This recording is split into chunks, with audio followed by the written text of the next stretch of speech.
Alhamdulillahi Rabbil Alamin. Wa bihi nasta'in ala umurid dunya waddin. Assalatu wassalamu ala asrafil anbiya wal mursalin wa ala alihi wa ashabihi rasulillahi ajmain. Raditu billahi rabba wa bil islami dina wa bi muhammadin nabiyya wa rasulah. Qala Allah ta'ala fil Qur'anil Karim. A'udzu billahi minasyaitonir rajim. Bismillahirrahmanirrahim. Wala tusa'ir haddaka linnasi wala tamshi fil ardi maraha. Innallaha la yuhibbu mukhtalin fakhur. Al-ayah amma. Wa qala Rasulullah sallallahu alaihi wasallam, la yadkhulul jannata liman kana fi qalbihi misqala dzarratin fi kibrin. Amma ba'd. Bapak-bapak, ibu-ibu, hadirin jamaah salat Isya, insyaallah nanti kita salat tarawih berjamaah yang dirahmati, yang diberkahi oleh Allah Subhanahu wa taala. Pertama, bersyukur kita kepada Allah Subhanahu wa taala. Malam hari ini Allah masih memberikan keberkahan dan rahmatnya kepada kita.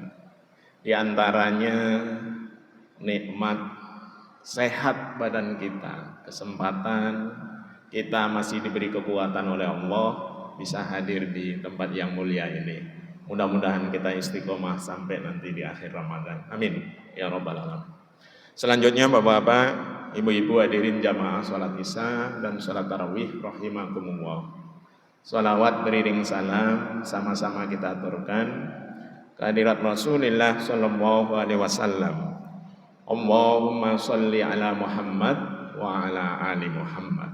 Mudah-mudahan kita dengan salawat kita menjadi doa bagi kita, salawat kita tadi, sehingga kita istiqomah dan mampu berteladan kepada junjungan kita, kepada Nabi kita, Nabi Agung Muhammad sallallahu alaihi wasallam.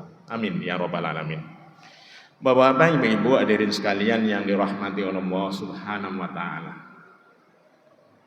Dalam diri manusia Allah memberi suatu fitrah atau potensi.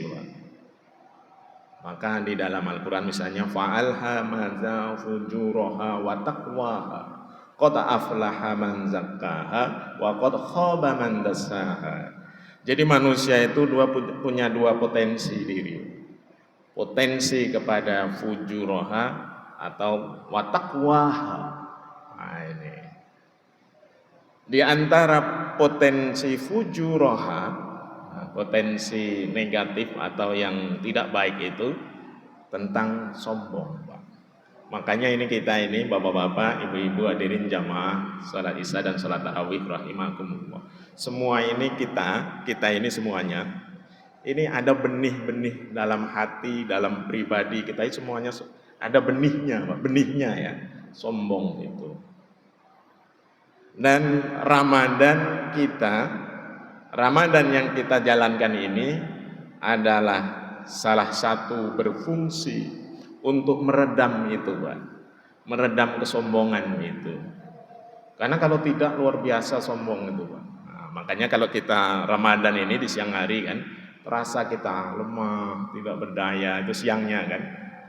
Nah, jadi sombong itu akan teredam dengan puasa kita ini.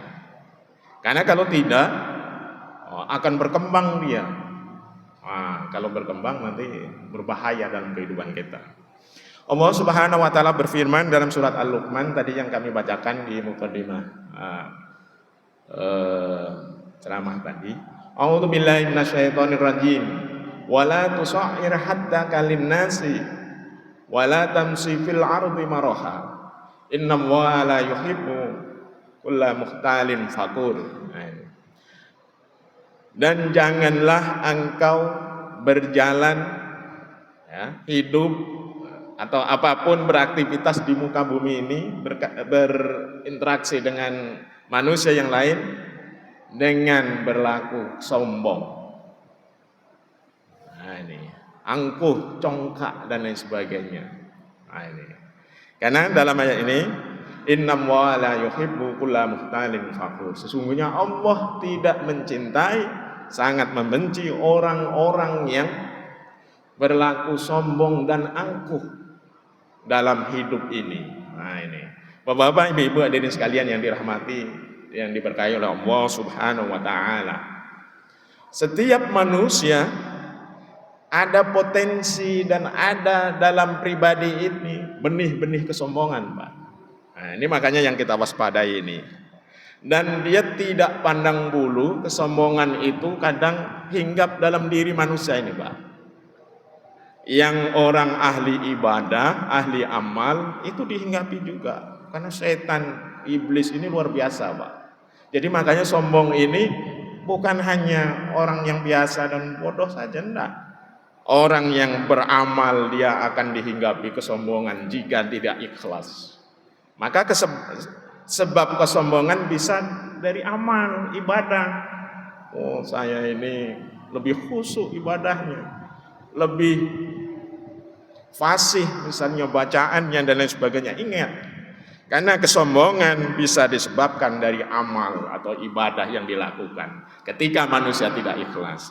Kemudian kesombongan juga bisa dari ilmu seseorang. Orang berilmu bisa dia jadi sombong.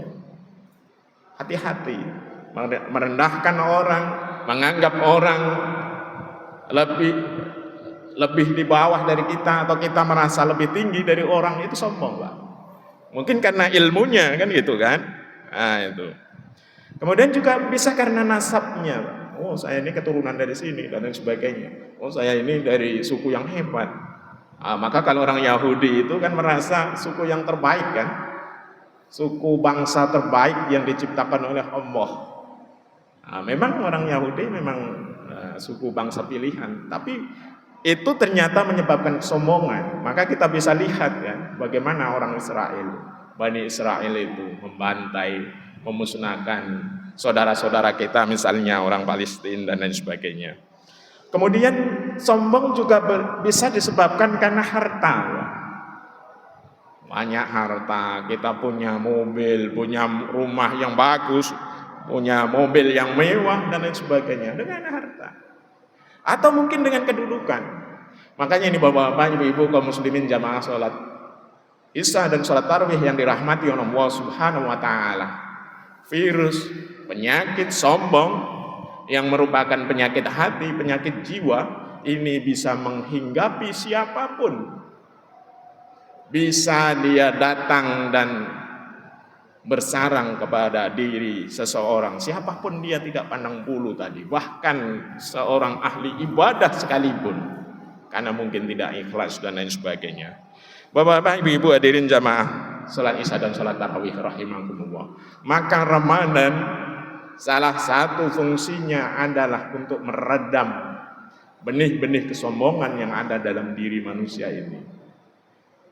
Ramadan adalah cara Allah mengajar dan mendidik kita. Ini kalau kita hayati dan kita betul-betul rasakan gitu, Pak. Makanya kenapa misalnya dalam hadis Rasulullah, dalam hadis yang lain terkait dengan Ramadan ini, dengan ibadah utamanya yaitu puasa di siang hari ini, apa pesan Rasulullah pada kita? Kamin shaimin laisa lahu siyamuhu illal ju' wal 'atas. Hati-hati.